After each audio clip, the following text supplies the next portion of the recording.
Boa noite a todos nossos amigos ouvintes do vlog do Conde Lope Villanueva. Desde já agradeço as mentorações que recebo e continuo me ajudando nesta empreitada para a dos nossos conteúdos e inscreva-se neste canal. Uma questão que me chamou a atenção neste interregno que vai da morte do Papa Francisco até a ascensão do nosso Santo Padre Leão XIV é a preocupação desmesurada, se não também a dor de cotovelo que os protestantes tiveram por conta desse processo. Inclusive, de uma hora para outra, se tornaram especialistas em Vaticano, propriamente ditos. E especialistas em falar besteira, diga-se passagem. Porque raramente eu vi tanta besteira a ser dita, não somente sobre o finado Papa Francisco, como também agora ao nosso Santo Padre Leão XIV. Quer dizer, a Igreja Católica realmente não agrada a ninguém. E isso é bom, diga-se passagem.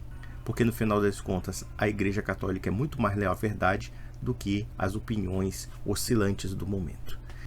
Eis que me deparo com esse vídeo que é um antro de baboseiras das mais assim incomensuráveis. O pastor Mocelin cada vez mais consegue superar na arte de falar besteira. E ele gravou um vídeo chamado Conclave, Antro de Hereges e Corruptos. Claro, o senhor Mocelin é um sujeito completamente isento do pecado original.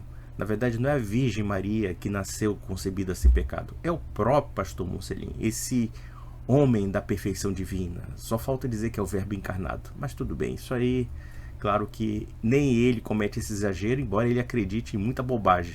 A começar pelo fato de que ele se acha muito inteligente. Enfim, mas toda vez que eu vejo um vídeo do Mocelin, parece que eu fico com um QI a menos.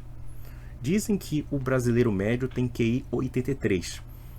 E quando eu assisto o vídeo dele, o meu QI parece cair que nem a bolsa de valores, sabe? Em momentos de crise. Assim. Parece aquela estatística assim que vai caindo até menos zero. É mais ou menos assim que me sinto. Pior não é você se sentir mais burro vendo o Mocelin. Pior mesmo é alguém acreditar que ele é inteligente e alguém se achar mais inteligente vendo o vídeo dele.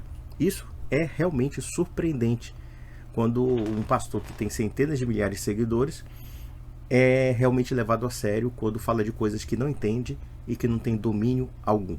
Então vamos ver os seguintes comentários e vamos tirar as seguintes conclusões. Isso aqui na verdade é um trecho, é um short.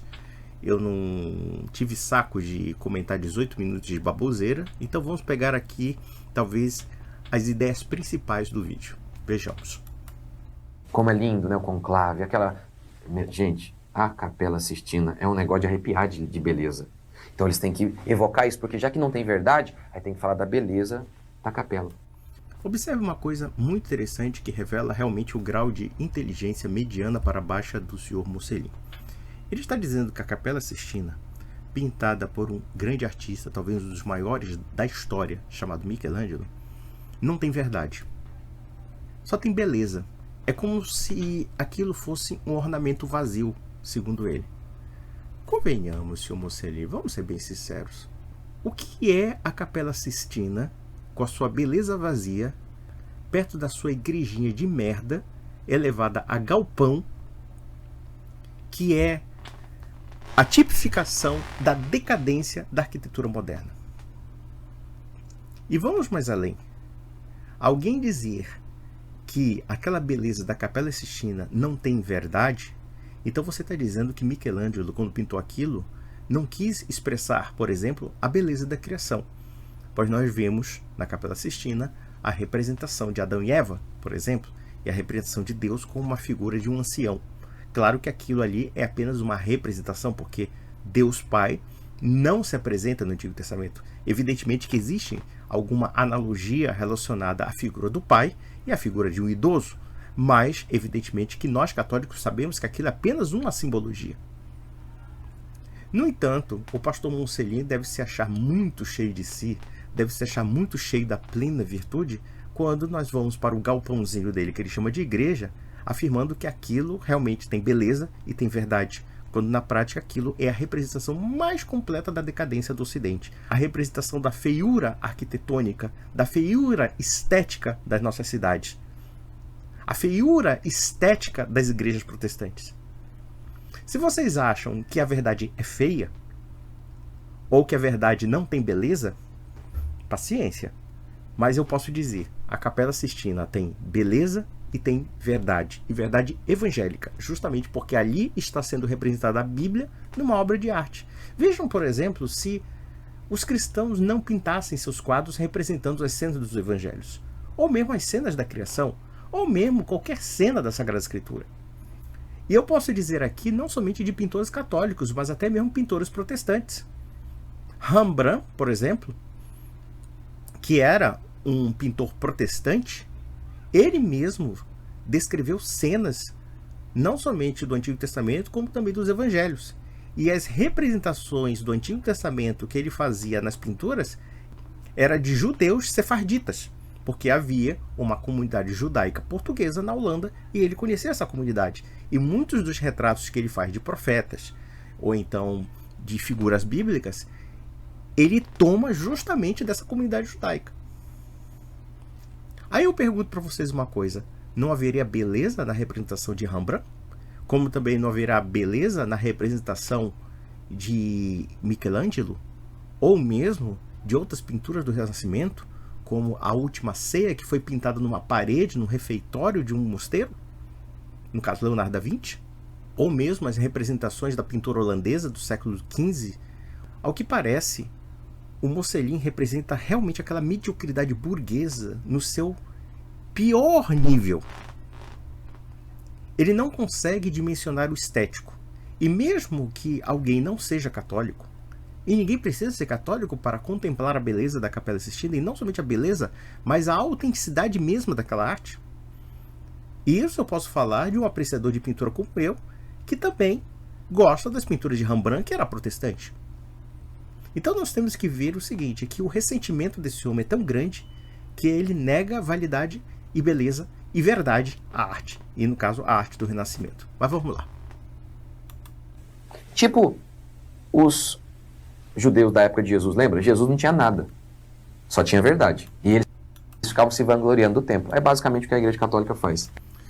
Será que esse idiota não percebe que o que está sendo pintado na arte ocidental, e em particular na arte financiada pela Igreja, é a representação do cristianismo? Será que ele não sabe dessa coisa mais básica? Então ele está dizendo o seguinte, que aquela pintura da Virgem e do menino é uma coisa vazia, segundo ele. Ou a representação da crucificação, uma cena do Evangelho que é retratada em obra de arte. Eu poderia pegar inúmeros exemplos desmascarando não somente as falácias, como também a completa ignorância artística do senhor Rodrigo Mocelin. Rodrigo Mocelin, você tem filhos. Você ensina para os seus filhos que obras de arte cristãs são apenas representações vazias dos evangelhos ou representações vazias do Antigo Testamento? Isso é sério mesmo? Então o senhor está equiparando a arte cristã, que tem um belíssimo desenvolvimento, que remodelou o nosso imaginário da forma de ver o cristianismo. O senhor está comparando isso aos fariseus que combatiam o Nosso Senhor? Ora, quem quer judaizar o cristianismo sempre são vocês, protestantes, em algum ponto. Vocês são idólatras do povo judeu. Nós não somos idólatras desse povo, justamente, que é o fariseu. Porque, se nós observarmos bem, o povo judeu da atualidade, em sua maioria, provém do farisaísmo que você condena e acusa na Igreja Católica. Vai entender esse raciocínio capcioso. Eu fico impressionado com a ignorância soberba desse homem.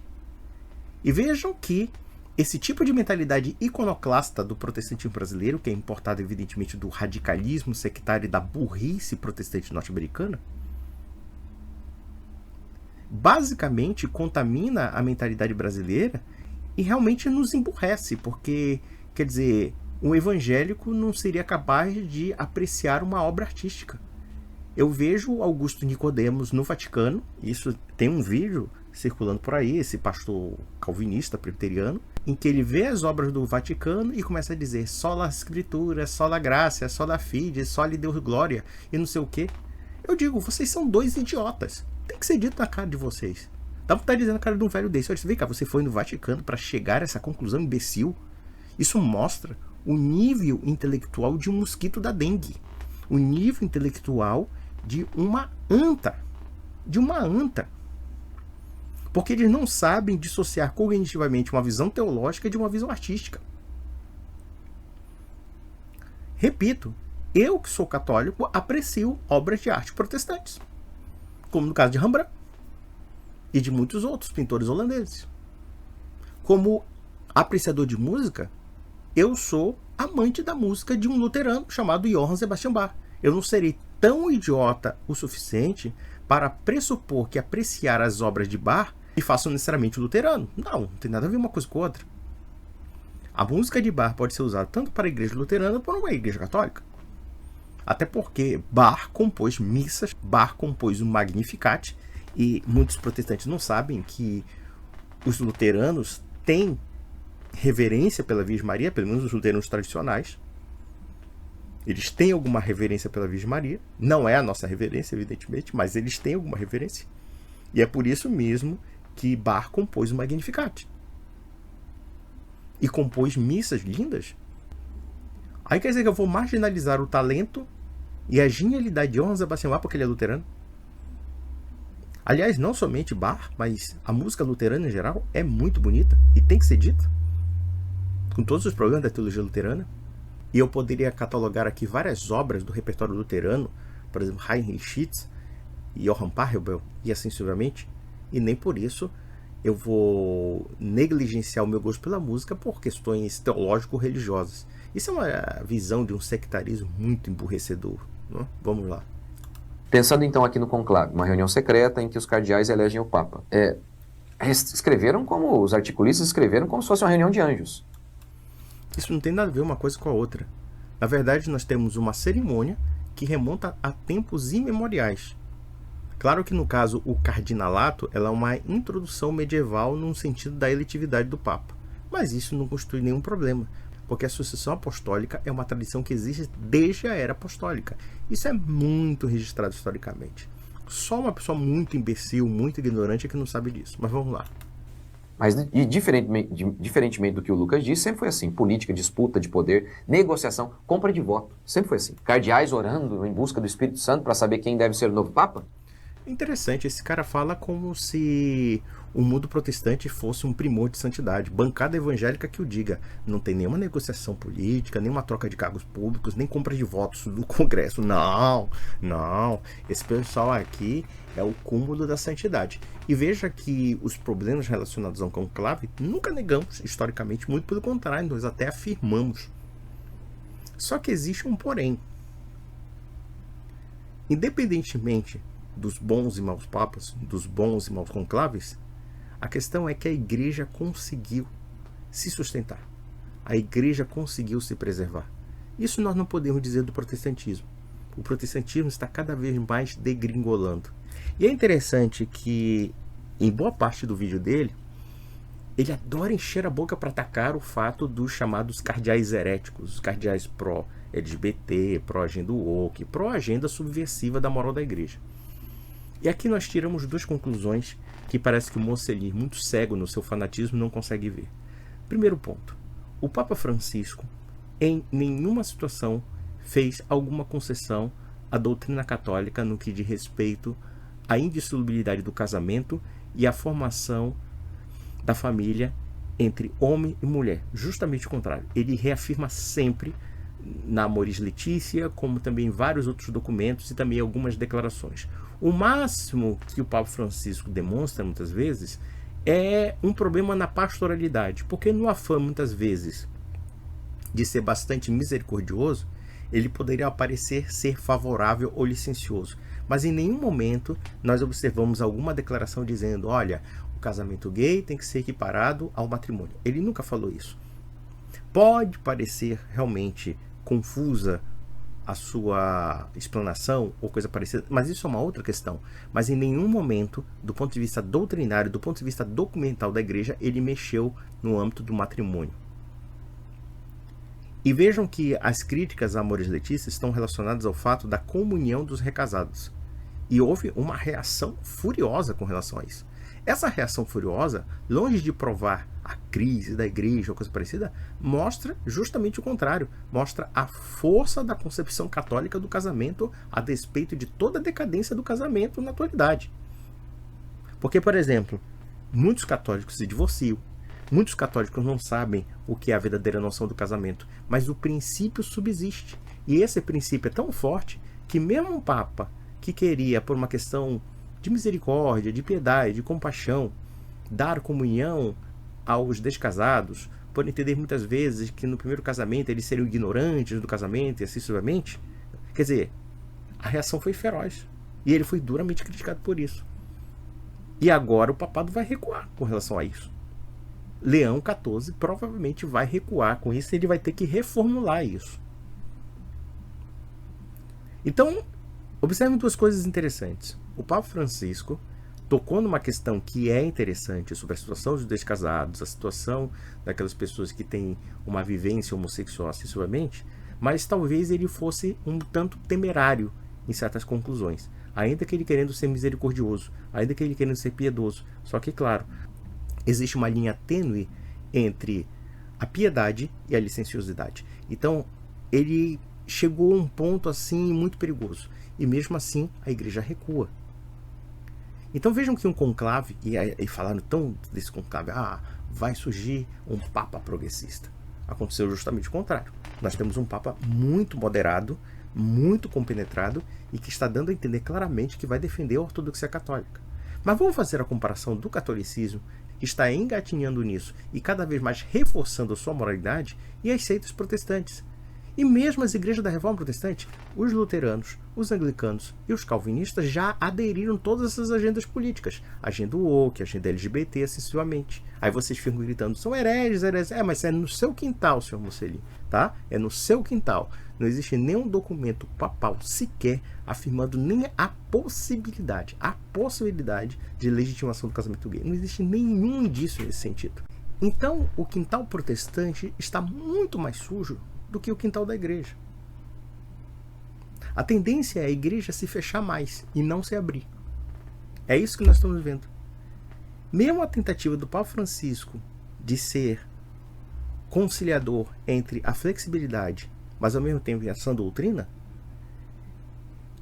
tudo leva a crer que o Papa Leão XIV será mais refratário a isso. E ele está declarando claramente isso. E os progressistas estão chorando lágrimas de sangue por conta disso. Então, Mocelin, olha para o seu quintal. Porque gaysismo, o woke, interrupção da gravidez, que seja, isso já está bem situado nas igrejas protestantes tradicionais. Muito bem situado. Vocês já passaram muito além da agenda. Muito mais do que nós. A todo momento uma coisa muito tímida, uma ameaça, que evidentemente é real, de cardeais, de bispos que são apóstatas para o nosso conceito, e que lamentamos justamente pelo fato de estar no Vaticano, mas enfim. No entanto, essas pessoas têm um poder que até agora não afetou a doutrina cristã do ponto de vista da moralidade e do casamento. Eu posso dizer até mais. A Igreja Católica é a única que não aceita o divórcio. Já começa por aí. Você não, você aceita o divórcio, você aceita métodos contraceptivos. E é interessante que o Mocelin é um dos poucos pastores que é contra métodos contraceptivos, ou pelo menos ele diz isso. Eu acho que eu posso estar enganado, mas ele fala isso. Meu filho, mas a Igreja Católica é a única que defende isso. E os teus congêneres protestantes são a favor do controle de natalidade, tá bom? Vamos lá. Só em Nárnia, meu amigo. É o seguinte, esse pessoal cria um espantalho chamado Igreja Católica e acha que está batendo na própria igreja. Em suma, quer dizer, no final das contas, o progressismo da igreja, que eles estão falando, vai se eleger um papa assim, assado, cozido, não aconteceu. Muito pelo contrário, nós estamos cada vez mais surpreendidos com esse novo papa. Porque, primeiro, ele restaura um nome, que no caso Leão XIV, que faz referência a quem? A Leão XIII.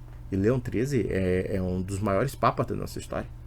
É um homem que fala das questões sociais, denuncia as contradições tanto do capitalismo como do socialismo, e nesse ponto ele se afasta tanto da direita liberal, que inclusive tem reminiscências e força no meio católico tradicional, como também da esquerda progressista, que tem influência na chamada esquerda católica.